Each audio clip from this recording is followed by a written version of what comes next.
Good evening, folks, and a very, very warm welcome to the OzCro Soccer Show. My name is Tonchi Prusat, and it's an absolute pleasure to be here with you tonight. It is episode 21 for the year, and he's still on jet lag, but he's still with us. And it's an absolute pleasure to welcome back Ante Grabovac. Good evening, Ante. How you going? Yeah, I'm still waking up at 4 a.m. Don't you? But I'll be right. One day I'll get it right. Why is it the case? You go to Europe, you go to whenever we travel there, no issues there. Is it because we're so excited? And then when you come back, it's like a downer, and it's just that tuga de jalos, that just stays with you for a few weeks. What's your take on that? Yeah, absolutely. It's about that, when you think of all the good times and, you're on such a high, then, you're back to reality here and you've got the bills piling up and then you've got work commitments and everything else. So yeah, it is different. And plus you lose a day, I don't know, we're 8 hours behind. Plus you're going from summer to winter, plus a different season and everything. So sve to skombinirano, it all happens. So yeah. It all happens. But mate, to get you excited and to get our viewers excited, we've got a great show tonight. We've got lots and lots making news, obviously, but also we've got a fantastic guest tonight. And boy, what a big week coming up for his club. Tell us all about our guest for tonight, Ante. Yeah, we're very excited to have Sydney United's number 5, Mr. Anthony TOMELIC, joining us tonight. Of course, he's got the big semi-final tomorrow night against Apia, so we're very grateful that he joined us. United ended up finishing 6th, and they're playing against the third-placed Apia, and that is going to be a massive, massive game at Lambert Park. Everybody in Sydney, please come down and support the boys. They love the encouragement of the United fans. And, of course, if you aren't in Sydney, then you can watch it live on YouTube on the Football New South Wales website. It could be a long night. It could go into, penalties. It could be extra time. Who knows what could happen. It's finals football on a Wednesday night and crazy stuff happens. And we've got a pretty good record on Wednesday night finals football. So we'll see what happens. Nothing beats midweek football, I tell you. I love it. Absolutely. It's good you can sit in front of the plus the Australia Cup's on now and stuff, so you can watch all that sort of stuff. It's really, 100%. Really good. 100% love it. Something about playing games in the middle of the week under lights. Attending it is even better, even more exciting. Not when it's too cold. Not when it's too cold. Okay. Yeah. Oh, you rug up. That's right. You're still acclimatizing to life down under.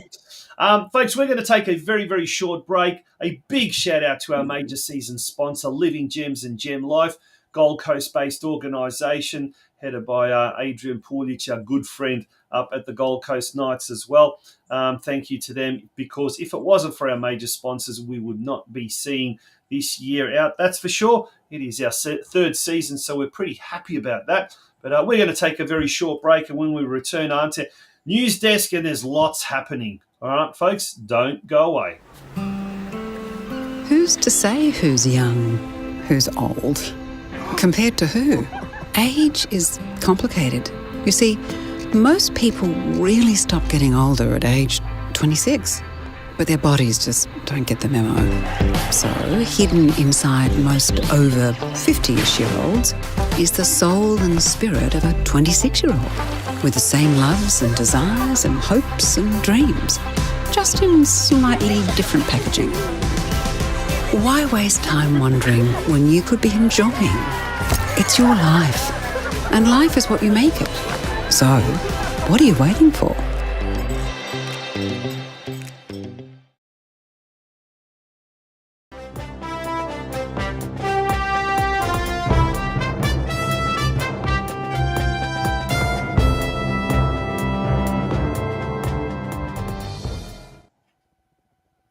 It's time for the news desk. Yes, thank you so much, Tonchi. This week's weekend's league winners, we've got 5. Starting up with the fabulous Brisbane Knights, who are in first place. They're the premiers. They had a big 8-0 win against Acacia Ridge. And, they've had a sterling season and they're getting promoted. Another team getting promoted is Newcastle. Newcastle had a 4-1 victory over the Stockton Sharks. They're in first place. They're the premiers, and they've got a sterling record there in Newcastle as well. Now, we've got a little bit of footage of some of the celebrations, Ante. Let's go to that before we take. Absolutely.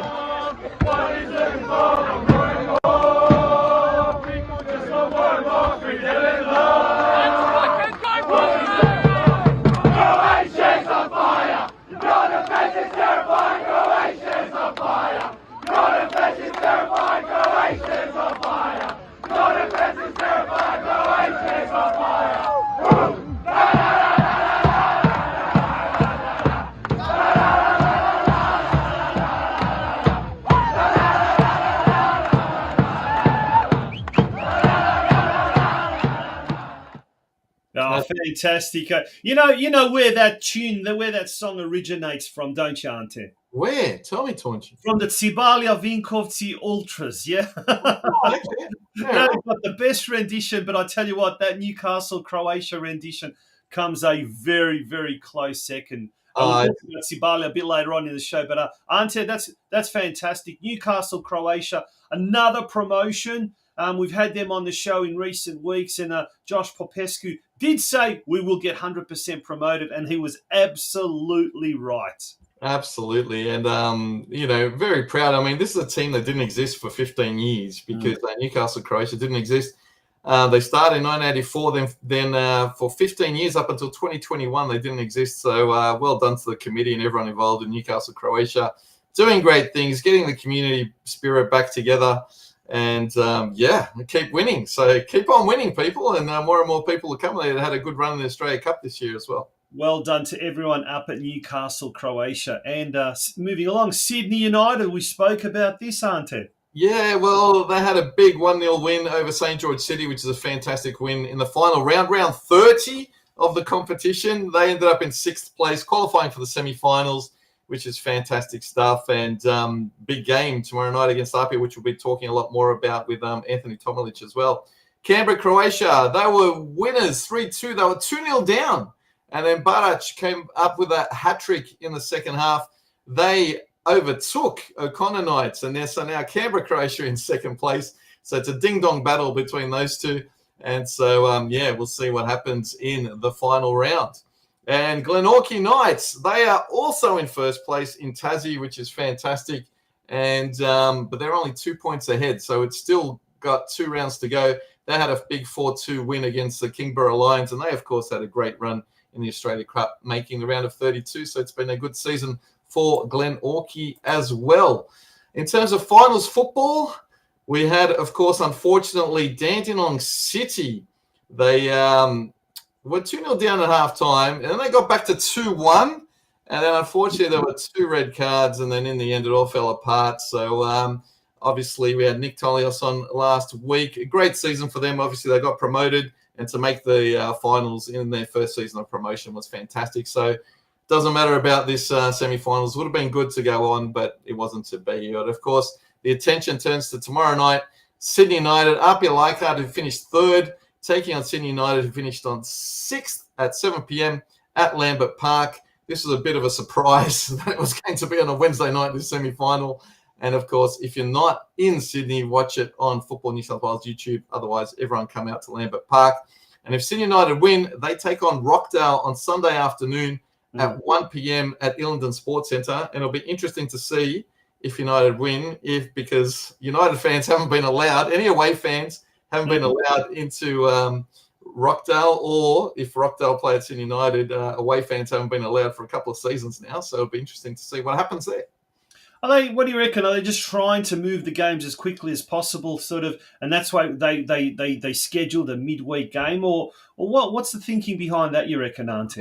They decided to have the grand final at Combank Stadium, and because Rugby League's got 2 rounds to go, they booked it for September 7th, and so it's to fit it all in. Plus, it's been a long season with 30 rounds as well. So, that's part of the reasoning. But I think the venue had a lot to do with it. This week at home, the final round, we've got the Western Knights at home on Saturday afternoon at Nashfield. And in WA NPL 1, Guelph, Croatia are also at home, 3 p.m, Croatian Sporting Complex. Both won't make the finals. So get on down and have a party for the last round. And, both teams won't be relegated. Both teams will stay there. But, what do you do? In terms of the away teams this week, final round, Brisbane Knights are away to North Brisbane. That's on Thursday night to finish off the premiership. ACT final round. This is very, very important. Canberra, Croatia coming second are away to Monaro Panthers. That's at Riverside Stadium on Saturday at 5:45 p.m. O'Connor Knights are away to Canberra Olympic, and they're coming third at the moment, and that's on Saturday. But even though Canberra Olympic are technically the home team, it's being played at O'Connor, which is O'Connor's, of course, home ground. So, it's going to be interesting to see. Hopefully both teams can get the victory. And, of course, they could face each other in the finals. That'll be interesting as well. In the Illawarra Premier League final round for South Coast United, they're finishing 9th for the season. So get on down there, South Coast fans. And in Tassie, second last round, as I mentioned, they are 2 points ahead at the moment, the Glenorchy Knights. So these last 2 rounds are very important. And they're at home on Saturday. They're away on Saturday afternoon at Wentworth Park against the Zebras. The finals positions, we've got a few more who've been added to the list. So Newcastle, Croatia came first out of 11 teams, and so they're in the finals. Sydney United, of course, as we mentioned, finished 6th, so they're in the finals. And then we had Hersel Zagreb. Their game got abandoned due to an injury to the goalkeeper very early on. The game was finished at 1-1. Oh, no. A match, but they finished 7th, and they won't make the finals this year. Hopefully better days for Hersel Zagreb and all the other teams we've gone through in the previous weeks, don't you? Yeah. And the other good news of the week, which is fantastic, and it's great to see the girls doing so well. Gold Coast Knights, they've won the Women's Queensland Cup final 3-0, and they've been undefeated all season. They've scored 102 goals in the league. I mean, this team, there's no stopping them. So, go the Gold Coast Knights in both the male and female competitions. Yeah. That almost brings us to the end of the Australian Croatian roundup, but news just... Just quickly before we go, of course, MacArthur in the Australia Cup, Martin Jakolic, who I didn't even know had been transferred from Melbourne City yes, over to MacArthur, and if you haven't seen it, scored an absolute bomb in their 4-3 win over the Newcastle Jets. So you can go to Australia Cup, just Google it, and you see the highlights there if you do want to see his bomb. So hopefully... He showed little glimpses last year, but wasn't consistent enough. So hopefully he'll be more consistent at MacArthur this year. Yeah, speaking of the Australia Cup, in your absence while you were gone, O'Connor Knights hosted MacArthur in Canberra, and it was a fantastic crowd. And in the starting lineup of MacArthur's, there were 4 Croatians as well: Tomislav Uskok, Martin Jakolic, Matt Jurman, and Vujca as well, young Vujca. So it was a pretty strong Croatian contingent there. So they it's good to see the Australian Croatian contingent in the A-League. Now, the Melbourne Knights this week announced that their Junior Cup, the Knights Championship Cup, which was scheduled for a little bit later on, well, that's been postponed because of the uncertainty around the current Football Victoria review for the junior boys NPL. And we talk about a lot of uncertainty at the moment in football, well, that with the National Second Division, also with this junior boys national NPL review supposedly by Football Victoria. As is always the case, clubs are left up in the air and they don't know what they can and can't do as far as trials, as far as expressions of interest, as far as post-season and pre-season games. And this is one of the victim casualties. And speaking of the Melbourne Knights, we will have next week the president of the Melbourne Knights, Šime Pinčić, joining us. Was going to join us this week, but some technical issues from our end, in fact, stopped that from happening. But Šime was absolutely fantastic. Plus the Sydney United game. We didn't know it was going to be on a Wednesday. No, that too as well. Once again, last-minute scheduling and craziness and all what you're not. Anyway, that brings us to the end of the Australian Croatian part of the news desk. We're going to take a very, very short jingle break. And when we return, it's time to look at the Croatian football scene overseas.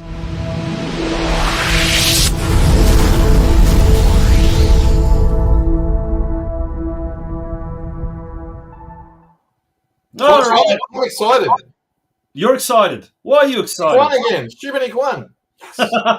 Let's talk about that. Yes, what a great start to the season for the newly promoted Šibenik. They won 1-0 at away to Lokomotiva Zagreb. Varaždin also carved out their first win of the season with a 2-0 win over Slaven Belupo. Dinamo Zagreb going from strength to strength, although they didn't have it all their way against Gorica. 2-1 win there at the Maksimir. Disappointing Hajduk Split seems to go from bad to worse. 1-1 draw against Istra. Although for the second time this year, young Šimun Hrgović assisted with a delightful cross that Livaja was on the end of it, and Marko Livaja scoring his goal. Just shy of he's just turned 31 yesterday, actually. They're still undefeated in the league, so let's give them a bit of credit. And there has been talk about Pukstas leaving to go to Parma for supposedly 7 million euros. There's talk now, on again, off again, Sahiti going to, I think it's Hamburg or someone like that for 3 million euros. At the moment, it's all kind of still in the air. But what is not in the air is Osijek's abysmal start to the season, and the fans are crying for blood. They are baying for something to happen there. Rijeka, they recorded a 2-0 win away, and so that really gives them an outright second position on the ladder. So Dinamo on top with 12 points, followed by Rijeka. Look at that. Ante, your team. Šibenik, third. Hajduk in fourth position, but already they're trailing 4 points behind Dinamo. But if we have a look at the goal scorers chart, Sandro Kulenovic is on top at the moment with 5 goals. Franjo Ivanovic and Marko Livaja on 3 goals apiece from Rijeka and Hajduk respectively. But look, Kulenovic is a great story. For many, many years, he really struggled to get a foot in the door at Dinamo. He went to Lokomotiva, played there on a couple of stints, whatever. But he just kept going and kept going and kept going, and now he's just done he's just in super form, and it's great to see a player like that doing so well. If we have a look at the fixtures now of the Croatian Premier League, these are all kickoff times in Australian Eastern Standard Time. So Saturday morning, wee hours of Saturday, Gorica hosting Šibenik. Another win, yeah, for sure. Fourth win of the season. Yeah, I reckon they can. I reckon they seriously can. On the early game Sunday morning, Slaven Belupo take on Istra in Koprivnica, and then Hajduk Split taking on Osijek. Now, this is going to be an interesting game for more reasons than one. That game at 4:45 a.m. Obviously, Hajduk Split struggling at the moment. There's all sorts of talk about their Diaku and Benro, who are on the outer, have now been brought back into and that's probably because they're suspecting that Sahiti and Pukstas will go at some stage. Niko Sigur has already come out and said he doesn't want to play for Croatia. He wants to play for Canada. Does he know something behind the scenes that's going on? Obviously, Perisic is no longer there. So there's all sorts of turmoil. There's all sorts of drama. But that's one thing about the Croatian league. There's never a lack of drama, that's for sure. But Osijek has had the wood on Hajduk in recent years at the Poljud. So if ever there was a danger game for Hajduk, it's this game. And Osijek are ready to self-combust. If they don't get a win here, I think heads could roll, coaches could go bye-bye, and we might have one less Italian at the helm of a Croatian football Premier League team. Will Perisic come back then? No, maybe not. I don't know. Let's have a look at and the other fixtures there as well. On Sunday, Lokomotiva taking on Varaždin. Actually, that should be a good game. That should be a really, really interesting game because these two teams are destined to be somewhere in the middle, and it's games like these that are must-win games for both sides. So it could be quite an open game as well. So looking forward to this one. And then the battle between... Does anyone actually go for Lokomotiva, any of our viewers? Seriously. I mean, I've never seen anyone actually put their hand up and say, I go for Lokomotiva. Does anyone go for Lokomotiva? I mean, there is an Australian-Croatian connection there with the general manager, Denis Gudasic, formerly a Geelong boy, who once he moved to Croatia, has been at the helm for quite a long time. And there is that connection, I guess. And Fran Karacic, once upon a time, was playing at Lokomotiva, who was temporary Socceroo, or whatever you want to call it. Privremeni. Still in the mix. Still in the mix. Mm-hmm. Yeah, he is. Yeah. That's right. He's come back to Lokomotiva after a stint at Rudeš. And the first versus second, or the second versus first in this case, Rijeka hosting Dinamo Zagreb at the Rujevica Stadium. That should be a fantastic game. That would be something certainly to look forward to, without a doubt. Now, the Prva Liga and the Druga Liga, or the second-tiered competition, the third-tiered competition, has started. First of all, let's turn our attention to the first, or League One, however you want to call it, First Division. The most important results there was Vukovar defeating Zrinski Jurjevac 3-0 in the big Slavonski derby in Vukovar. Vukovar has made it 2 wins from 2 games, whereas Zrinski are now 2 losses from 2 games. Talking about self-combustion, Zrinski, they've lost more than half their team. They're a mere shadow of the team that was there last year. So who knows what is going on there. Rudeš haven't started too well either. I mean, relegated from the HNL. They've started with 2 losses. But Cibalia, look at that. In another Slavonski derby, they beat Bijelo Brdo, a team from just outside of Osijek, 4-0 on the road. And they assume top spot with 2 wins from 2 games, as does Vukovar and as do Dubrava Zagreb. So for those 3 teams, it's been a dream start to the League One campaign. League Two, that has started last weekend with the first round. And Ante, they're saying that this year's competition is really making this league. This league has just gone up a level as far as competitiveness and as far as quality. Segesta has been promoted to this, and Solin was relegated from the Prva Liga. So there are some of the results there. Dragovoljac 2, Dugo Selo 2.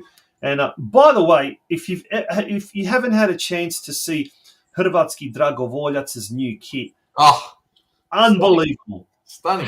Hands down, the best kit that you could possibly imagine. Hopefully it'll be able to be available somewhere in Australia, or if someone can, that's going to sell by the truckload. Oh my goodness me, unbelievable! And there it is. There's the kit there, a little bit of a slide there. So absolutely fantastic. I didn't see it, don't you? I don't know. Yeah. Okay. Okay. Moving along now to the BH Premier League. There we go. There's the results now. In the latest round of matches, and it must be said, Zrinski and Sarajevo, that potentially could be a top-of-the-table clash. That game's been postponed, obviously, due to Zrinski's European commitments.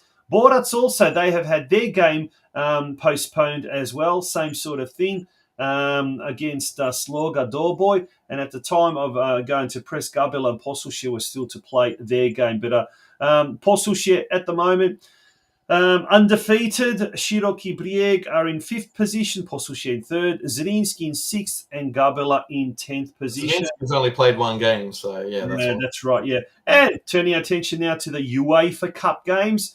And first of all, to the UEFA Champions League games. Well, Dinamo Zagreb have got a fantastic lead after the first leg, 3-0 over Karabag from Azerbaijan. Thursday morning at 2:45 a.m., this game will then be, the return leg will be played in Azerbaijan. Dinamo Zagreb have got 1 foot in the group stage of the Champions League, and well done to Dinamo.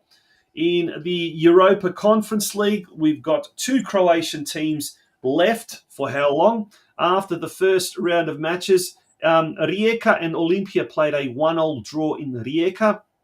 Friday morning at 3 a.m., Olimpija hosts Rijeka in Ljubljana. And then Zrinski Mostar, who travelled to Portugal and were defeated by Vitoria SC 3-0. Well, Zrinski will be hoping for a Houdini-like escape act when they host Vitoria in Mostar this Friday morning. Kickoff is at 4 a.m. Yeah. Did you notice Torchy, the victors over Hajduk got smashed 3-0 in their qualifier in their first Yes. place, on Bordeaux. So seriously, that makes even Hajduk look worse after their heavy defeat. Yeah, absolutely. All right, folks, we're going to take a very, very short break. That brings us to the end of the news desk. When we return, it'll be time for our very, very first guest, Sydney United player Anthony TOMELIC. Don't go away, folks. It is the OzCro Soccer Show.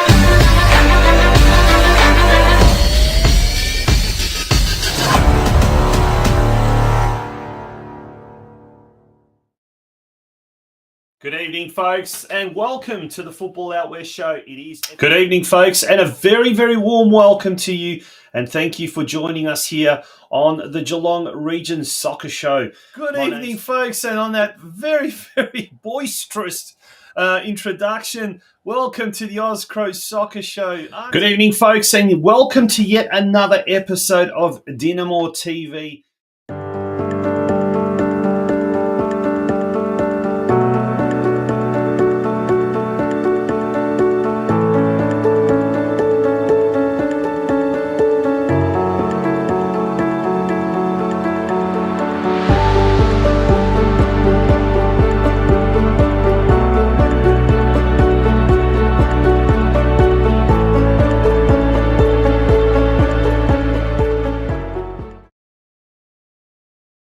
Welcome back to the OzCro Soccer Show. It's episode 21 of 2024. And Auntie, it's time for our first guest tonight. Yeah, a guy I've been wanting to speak to on the show for a very long time. We've got Sydney United's number 5, Mr. Anthony TOMELIC, joining us this evening. Anthony, good evening and welcome to the OzCro Soccer Show. Good evening, guys. Thank you for having me. Good evening, Anthony. It's always a pleasure to chat to someone from Sydney United. And boy, on the weekend, well, the team qualified for the finals, and what a fantastic game that was. Take us through last Sunday's game. I think we always make it a bit harder for ourselves than what we should. We could have had that spot wrapped up last week when we played Manly, but yeah, we always leave it to the last moments, and literally 91st minute yesterday got the win. So yeah, it was good. I think we found out with about 5 minutes to go that Wollongong had lost and we were already in anyway, but nothing better than to carry a bit of momentum into the finals and get it. Yeah, that ground announcer made the announcement, and I'm sure the boys are celebrating on the pitch, right? Thanks for telling us. My pleasure. People were running in and asking me, what's going on? What's the score over there? This and that. So I was waiting at half time when you were calling it. You left it to the last one. I had to build up the drama. That's why. For those of you that aren't in the know, we are blessed to have the Sydney United ground announcer as our co-host. MC Anta does such a wonderful job. Oh, thank you so much, Torchy. Anthony, tell us, actually, a lot of people don't know, but you guys in the last 15 rounds have actually had 8 clean sheets. So what's actually happened in the second half of the season that you've managed to keep such a tight-knit sort of back end there? I think that's been a big focus for us all year, is that defensive shape, defensive structure. So, yeah, I think, with a few of the older experienced boys at the back in the middle especially, and then Ollie in goals has had a great year in his first year. I think we've gelled quite well. Besides Liam McGinn getting the red card against Rockdale, I think it's been pretty consistent in that sort of that back four. We've been working well together. We just need to string a few goals together to get the games over the line instead of leaving it to last minute again. And tell us just quickly back to that goal. Did it hit his back? Did it hit his neck? Where did it hit Adrian for the goal to go in yesterday? I thought it went in straight from the corner, to be honest. I ran towards the front post, and then I saw Adrian run off and celebrate. But one of the boys said it hit Adrian, hit the post, hit Adrian again, and then went in. So he'll claim it. He'll claim it, of course. Anything. That was his first goal. You actually scored a goal yesterday. And it was rubbed out. Why was it rubbed out? Well, the referee said that Adrian pulled their defender back. So yeah, he stitched me up with not getting my first goal, and he scored one right at the end. So double whammy. Now, before we turn our attention, I guess, to the next game, which is tomorrow night, obviously, let's look at the season just gone by. And look, Željko Kalac, the new coach, taking over from Miro Vlastelica last year. How was it, first of all, getting used to new coaching style? And obviously, a new coach comes along. He's got his own style, his unique style. And even though Miro was heavily involved, was there much, I guess, patience needed to kind of adapt to the new coaching style and the new demands of a new coach? Well, for the couple of us that have been there for a while, we've had Spider before, so we're pretty familiar with like his coaching style. And I think up until he left for, it was Greece at the time. We're going quite well. And now that he's back, I think the main adjustment's just been we've got quite a new bunch of players. So there's just been something like 14 or 15 new faces, and all of them quite young. So that's been the biggest adjustment, I think. So getting those players used to the speed of the game, the culture of the club. And then now coming into finals, like a lot of these boys haven't played semi-final football before. So it'll be a big adjustment for them. And that's been the biggest challenge, I think, for majority of the season. And we lost Shunta a couple of weeks ago. He was a bit of a good performer throughout the season. That's a bit of a loss, don't you think? Yeah, 100%. Like him in that number 10 position, he was a good link between the midfield and the front three. So and especially like in our defensive shape, he was pretty key with pressing up high and winning the balls up like in our attacking third. So I think he scored 1 or 2 goals just from like the high press. So it's been tough to adjust without him. Like we've got a couple of players that have filled in that number 10 position, and on the weekend it was Aiden, and I think he did quite well. He just came back from an ankle injury, so hopefully he keeps the momentum going, and we roll on into the finals. Yeah, look, let's turn our attention to the finals. It's going to be a tough couple of days, series of several days, should Sydney United get through tomorrow. But let's talk about tomorrow. Apia Leichhardt, a team that you've had the wood on both occasions this year. You've beaten them in quite comprehensively in one of the two outings. Boys must be pretty confident going up against Apia Leichhardt, and that game's at Lambert Park tomorrow night. Yeah, I think against most of the bigger teams that we've managed to step it up a bit. Like I think with Apia especially, like in the past, we've had some big games, some big finals against them. So the boys are always up for that game. So especially this year, like the first game away from home, we were 4-0 up at halftime. So we managed to take all of our chances in that game, and I think that's going to be the key decider tomorrow night when we play them again. If we can take our chances, I think we're pretty steady at the back. So that's going to be the big difference maker, I think. Yeah, that was probably the finest 45 minutes of football I've seen Sydney United play, maybe even ever. That was just magical. Everything United touched that day just turned to gold, and it was great football to watch. And that's a style of football that obviously the fans appreciate. And then obviously in the second time you came against them, you also managed to defeat them 2-0, and they weren't able to score against United. So fingers crossed we could do the same thing tomorrow night, as Taunchi says. Yeah, well, that first 45 minutes, like you said, it was fun to play in, not just fun to watch. It was very fast paced, high tempo. Like I said, we took majority of our chances, and I think it was a bit different in the second game. Like the first 45 in the second game was very sort of, I guess, standoffish. So both teams didn't want to really sort of go all out. And then in the second half, we managed to step it up a bit and got, I think it was 2 goals to finish the game off. So yeah, hopefully that we can carry that into tomorrow's game, and yeah, we can get the job done and roll on into the weekend. Well, we certainly don't want to be superstitious, I guess, and sort of preempt that we've got it already in the bag. But Ante, I guess you've done a little bit of homework, and if ever there was a team that we wanted to come up against in the finals, it's Apia Leichhardt. And take us through this graphic that you've compiled. Yeah, we've got a great sort of history with them, particularly over the past few years. Starting in 2018, we had a preliminary final against them. Ended up in 1-1, and we lost 5-3 on penalties there. In 2019, Anthony will well remember the grand final where, unfortunately, at CommBank Stadium, we lost 2-1. That was after extra time. And then, since 2020, we've only lost to them once, and that was in round 3 last season.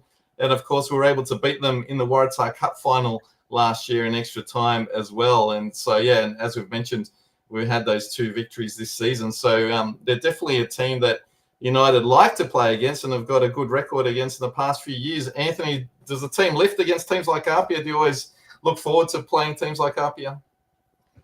Yeah, 100%. And I think like Apia is one of those teams like ours that like they've had a pretty much similar core of players over the last like 5-6 years. So we're pretty familiar with their core players, and we've managed to create a bit of a rivalry there. So yeah, it's always one that the boys get up for, and it's not going to be any different tomorrow, I don't think. And especially in their home grounds, they're going to be up for it just as much. So yeah, we've got to make sure we've got our best game on to get the result.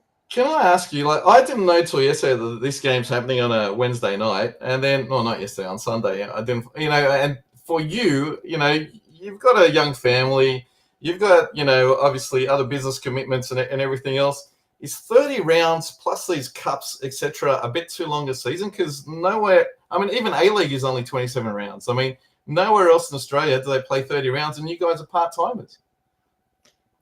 Well, last year we had to adjust. Last year they didn't have the finals, so it was a good sort of way to adjust. But yeah, I think especially the midweek games, like a couple of the games this year we've had to go up to Wollongong for cup games. Like one of the boys lives in Newcastle, and I don't think he got back home till about 3:00 in the morning after that game. So it's always tough. And then the first thing in the morning, the next day you have to go to work, and and then for myself, got the little one. He's waking up at all hours of the night, so yeah, it makes it a bit more challenging. But I think definitely, especially now with these bigger games coming up, like I don't understand why they're playing on a Wednesday, because I know that especially with our club, like we'd be able to get a big crowd on a Sunday, and they would, I guess, get a bigger fan base in there. But yeah, Football New South Wales have managed to do some pretty interesting things, especially this year. So I'm not surprised by anything, really.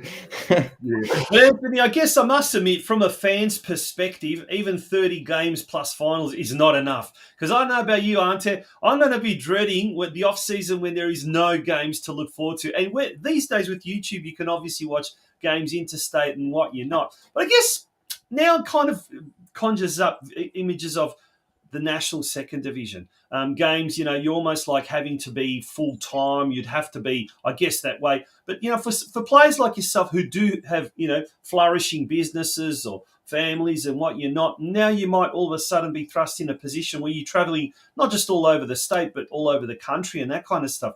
Does that excite you, or does that kind of concern you? At the same time, we don't really know what is going on with the national second division. To throw more confusion to the whole thing. How do you, as a footballer for Sydney United, feel about all of this?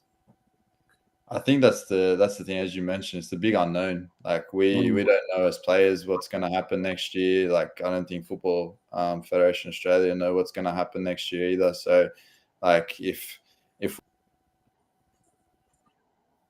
we have the league, like whether it would be a semi-pro league like it is a moment, it'll allow us to, I think, plan ahead a little bit more. But yeah, for the time being, like all the boys, they're just guessing. So we don't know how it'll work. We don't know whether we have to take up a full-time position and give up our day jobs, or whether it's going to be just a little competition on the side. Like they I think mentioned at the middle of the year it was going to be almost like a Champions League type of format.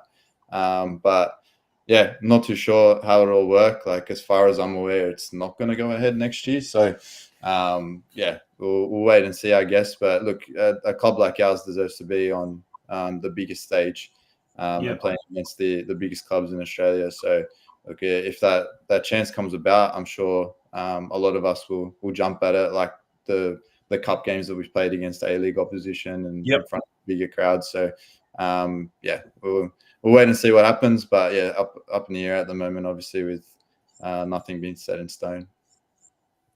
On a personal level, you've been with the senior team for over 10 years. What are some of the highlights for you playing with Sydney United? Yeah, I think my first year was 2013, and like the first year I got there, we won the title. There was the NPL competition, which was the winners of every state. We played in that. We won the first one of that in Tassie. So that was a big highlight initially. I think, the team that we had at that time was some really good.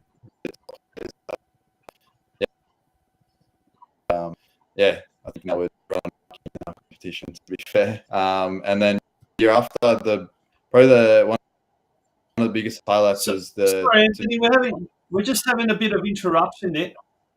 Yeah, we're just having a bit of interruption. Can you just repeat that answer? Like we just had some internet interruption. Regarding the game down in 2013 down in Tassie. Yeah, so that year, because we won the minor premiership, we went into the NPL competition. I think it was the first year that they held that. And yeah, we won a few of the games beforehand, and the final for that was in Hobart. And we managed to win that. So that was a very cool experience in my first year there. And then the next year, probably one of the biggest games for the club, there was the Sydney FC versus us at King Tom in the FFA Cup. But that was the only time I've really seen King Tom packed to capacity like that, and it was rocking. It was unreal. It was unfortunate that when we played Wanderers a couple of years later, that we got moved to Campbelltown, because it would have been amazing to see the stadium packed out like that again. And then a couple other massive games like the 2020 grand final against Rockdale. I think that was one of the most unreal games that I've ever been a part of. Yeah, every goal was a screamer. There was drama up until the end, and obviously we won on pens. So yeah, that was a key match. And then everyone remembers the cup run that we had in 22. So yeah, I think a few of the boys that you've spoken to before may have mentioned that, but could. I think you could write a documentary series on that run. No one will ever forget that, exactly. And we can talk about it. And you were heavily involved in that first goal. There was actually a penalty against you, but you didn't touch the bloke. I mean, it was right in front of me. I reckon it wasn't a penalty. What do you reckon?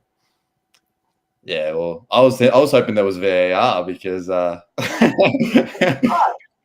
think it would have been overturned. I'm pretty sure one of the boys, he was playing with De Vea the next year, and he said that he definitely dived. So look, I guess he's a top player. He's very smart, so one step ahead, I think, and he got the better of me that time, which is unfortunate. But look, besides that, it was obviously a memorable day. So it was good to be a part of the whole cup run. Lots of highlights. You've had lots of finals and lots of cup runs. Yeah, and the game up in Brisbane at Peninsula Power, I'll never forget that one. That was a lot of fun as well.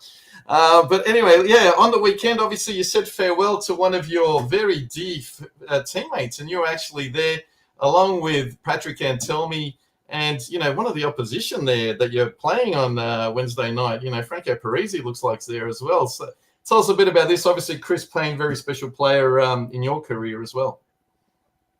Yeah, it was like when I found out that he was retiring, I made sure I was there for his last game, and yeah, I think the moments that he brought to our club as well. Like if you, we all remember again the semi-final against Brisbane, that little flick over his head for Tricky's volley. Like moments like that, plus the amount of goals that he scored for the club. Yeah, he was good fun to play with, and in the game on the weekend, classic Payne, he scores a free kick, puts a top corner, and then the next play gets a penalty and tries to chip it and hits the crossbar.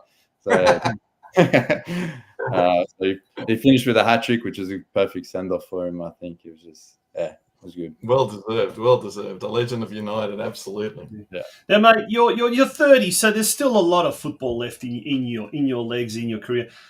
I mean, we talked about some of the highlights you've achieved over the last 10, 11 years, and assuming there's another at least 6, 7, 8 years left in your playing career, what else is it you'd like to achieve, whether it's with Sydney United or something else? Would you like to try and your hand in the A-League if given an opportunity, or pursuing something overseas? What ambitions do you still have left as far as your playing career goes? Honestly, like I think the main ambition is just to win with United. To be fair, like if an A-League team came knocking, which they probably wouldn't at my age anyway, but I think it would be a very hard offer to take up, because obviously working full time, got the business going, and and secondly, like Sydney United I've grown up with since I was 4 years old, so yeah, it's a club that's very, very close to me, and I've said it before. Yeah, fantastic. Yeah, if I finish up at United, then it'll probably be me hanging up the boots, to be honest. So yeah, I'll keep going until I can't keep up anymore. Let's hope that's still a couple of years away before you have to join the over 45s or something like that. They train on the hill when we do, and almost there. Almost there. Oh my goodness me, Auntie. Then what about me and you? What are we almost there for? We can play the over 55s. Let me tell you. If we do overcome Apia tomorrow night, and it is live on YouTube for those of you who aren't in Sydney, so please tune in on Football New South Wales YouTube. Then we take on Rockdale, and Rockdale have been a little bit of a nemesis over the past few years, and they've won the minor premiership, or the premiership, for the first time in 40 years, so they're all excited. But I've actually heard that their coach, Paul D, is filming Australian Survivor, and hence he's not even here for the finals. Have you heard the same? Yeah, I did. I thought someone was joking, to be honest. Like, I didn't think that was serious. But Stava is their assistant coach, and I think from just before their Australia Cup game, he took over, and they've obviously started off the season fairly well with Paul D, and managed to get themselves a bit of a lead in the league. So congratulations to them. But it was pretty interesting hearing that. That was I was hoping that was fake. There you go. Well, who else in the fight? Who do you think are the danger? Is it Rockdale, the number one team? Do you think far and away, or do you think they are beatable in the finals? Do you think Blacktown can rise up? Other than us, of course. Who else do you think would be a danger team in these final series? I think the beauty of our league, anyone can beat anyone on a given day. Like you see in that Rockdale one game against Marconi, lost 9-0.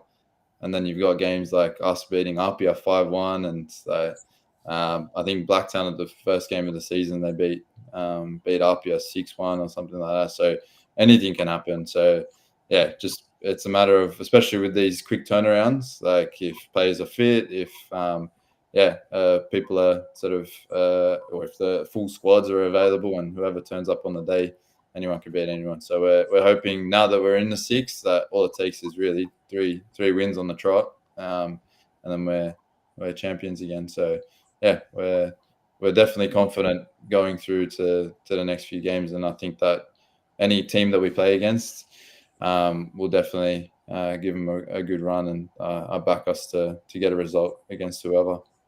Yeah, well, Anthony, it all starts tomorrow night. Apia Leichhardt are the opponents, and the game kicks off at 7 p.m.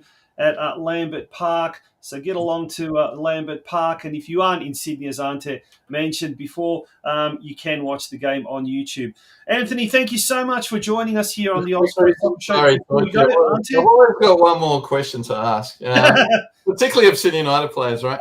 But when I enter the ground, one of my favourite things, and I always know where they are, where your father sits, where your mother sits, where your wife sits, where your sister sits, where your brother-in-law sits, and when your brother sits, and the whole family's there. I mean, how special and, how important has been their support over the years for you personally? Good question, Ante. Good question. Yeah, like I said, like we grew up watching United. Like I used to live across the road from the stadium, like going with my dad to the games, and growing up as like classic, you grow up, you're a ball boy at the club, and my whole career, senior career, has been at United. So I think both my parents have been at pretty much every game. My brother's at every game. My two sisters are now their partners.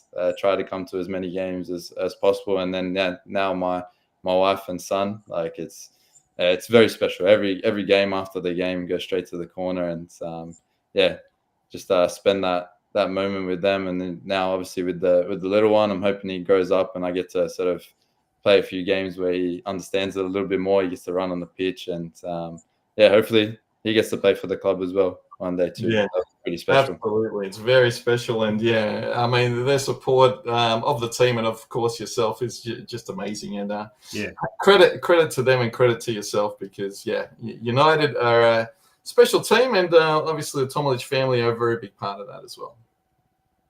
On that note, wishing you all the best, Anthony. Thank you so much once again, and good luck for tomorrow night.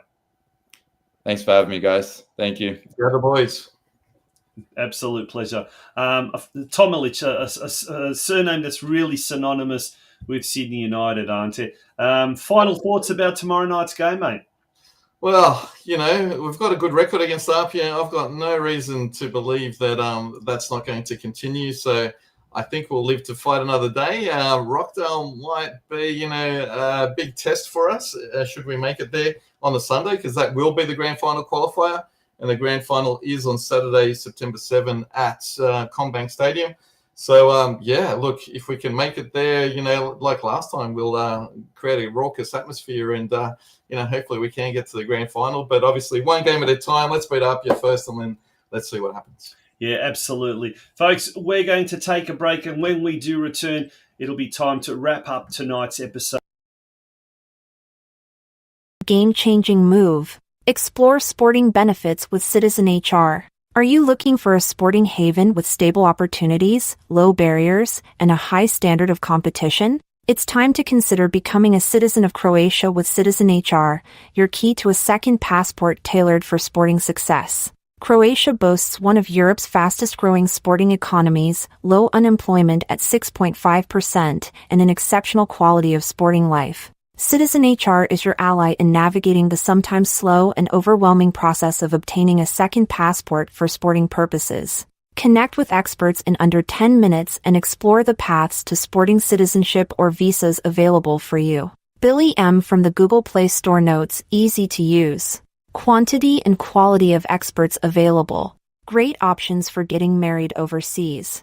Don't miss out on the benefits of Croatian citizenship for your sports career. Download Citizen HR today and step into a realm of sporting possibilities.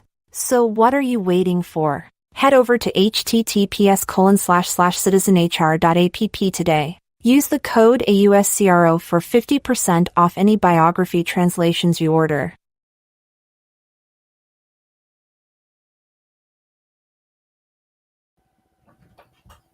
Yes, and that was a great chat with Anthony TOMELIC. Really appreciating him and giving his time to be on the show, particularly because he's got the big match tomorrow night against Apia. Fingers crossed that we get that result tomorrow.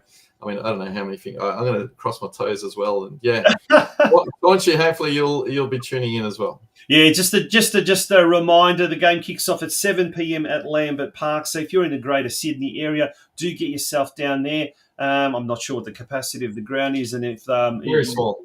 Yeah, very small. Better atmosphere there. Yeah, get there nice and early. Otherwise, the game is on YouTube on Football New South Wales official YouTube channel. Do tune in for that. But that brings us to the end of the show. And next week, Ante, we've got the Melbourne Knights president, Shima Pincic.